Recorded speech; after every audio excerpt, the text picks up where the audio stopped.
What's going on, guys? Welcome back to my channel and another episode of Weekend Watch, where I break down the top 5 movies at the weekend box office, and I also let you know what is coming to streaming services. There's good and bad news for Argylle. Now, the good news is Argylle did debut at number 1 with $18 million. The bad news is that yes, it opened up with 18 million. However, that is on a $200 million budget. So the overall grand picture for Argylle is not looking good. I mean, don't get me wrong, anything could happen. Possibly word of mouth could spread if people like the movie. They review it online, they post about it, they talk about it with their friends. Maybe, possibly, Argylle could gain some traction, make some more money, but I'm not counting on it. It's not looking good. However, I'm not completely ruling it out because February just really isn't that great for movies this year. We do have a couple here and there that we can get excited about, but not overly excited. Like, not over the moon excited, just regular standard February movies. So yes, Argylle could have a chance to make more money throughout the entire month of February, but it's definitely not going to break even. I don't see this movie reaching $200 million. That's not even including the marketing and the advertising for the film. And they were really marketing this movie like crazy. So probably about another $100 million invested. So I don't see Argylle reaching $300 million. I just don't think that's going to happen. But like I said, you never know. I could be wrong, but I believe that is a far reach. So I don't know. Is it too early to classify Argylle as a box office failure? I'm not going to. I'm not going to yet, but it just doesn't look good. So let's move on to the rest of the top 5, because with some new movies coming out, the top 5 did get shaken up just a little bit. So Argylle at number 1. In spots 2 and 3, spot number 2, we have The Chosen Season 4 with $6 million. And at number 3 is The Beekeeper.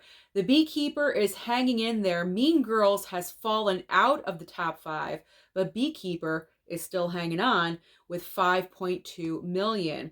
In 4th and 5th place, 4th place goes to Wonka with $4.7 million. And rounding out the top 5 in 5th place is Migration with $4.1 million.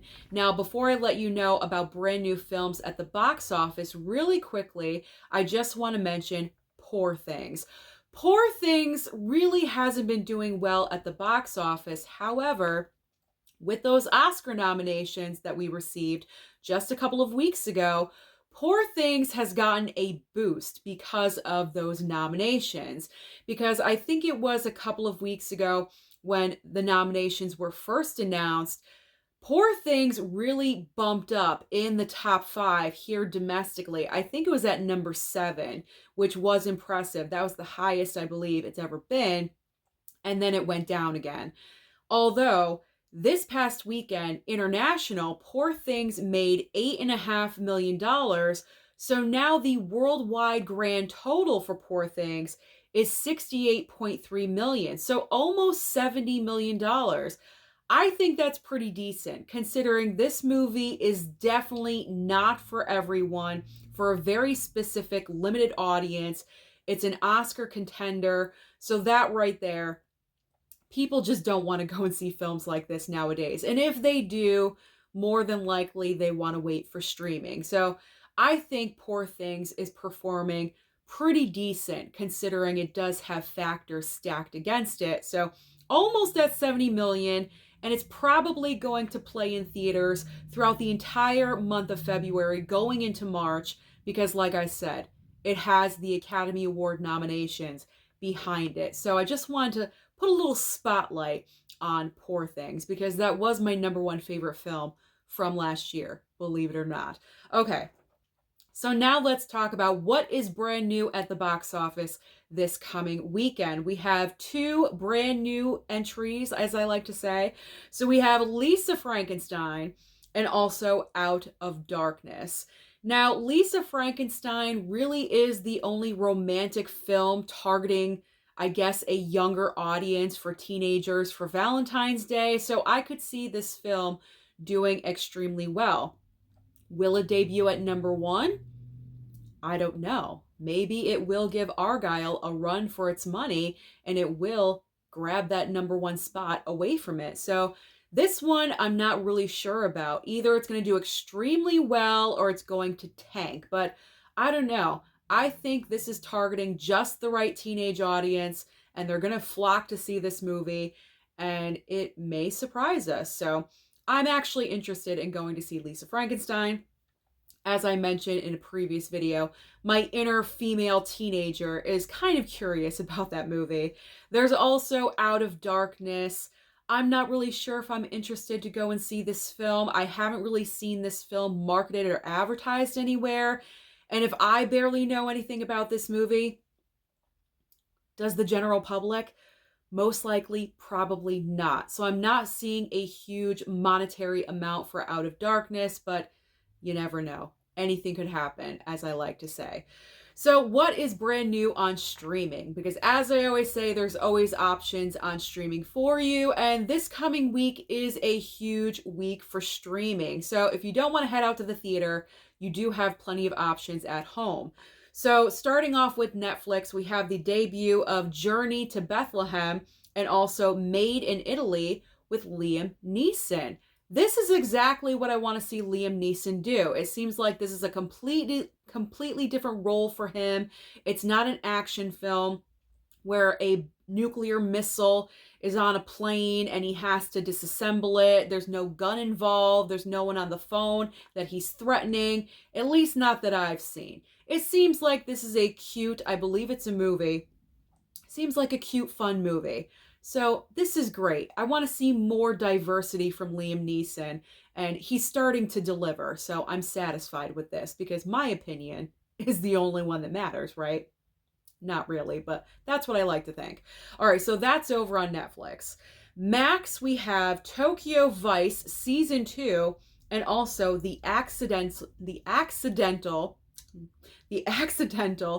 Influencer. I have to be more specific when I speak. Okay.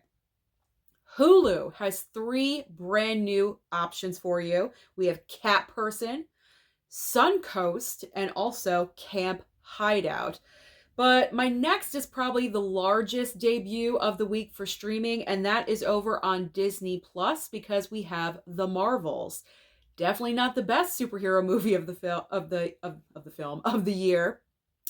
But if you did not go and see this at the theater because you know these movies are going to drop on Disney Plus eventually, then Wednesday is the day that you guys have all been waiting for. I'm sure everyone is just waiting and longing for The Marvels. So that is the big debut this week. Amazon Prime has Strays and also a brand new film called Upgraded. Peacock, classy Peacock. Peacock is giving us Couple to Thruple Season 1. So if you're looking for quality programming, search no more. It's over on Peacock. So we have Couple to Thruple Season 1 and also Ticket to Paradise is being added back onto Peacock's service because it was there before. They removed it and then they're bringing it back on. You guys know what that means. And then finally on Paramount Plus, we have The Last Voyage of the Demeter. So I actually recommend this one. This is my recommendation of the week because The Last Voyage of the Demeter didn't really perform that great at the box office. So if you guys are interested in vampire movies, you want something a little dark, you're really not jonesing for the Marvels, then if you have Paramount Plus, I do recommend The Last Voyage of the Demeter because it's not the best vampire movie, but it's decent. It's decent. It's all right. It's not horrible by any means. So it's definitely worth a watch on streaming. So Last Voyage of the Demeter on Paramount Plus, and also Tracker Season 1, brand new show. So if you're looking forward to this one, it will be streaming soon. and Halo Season 2.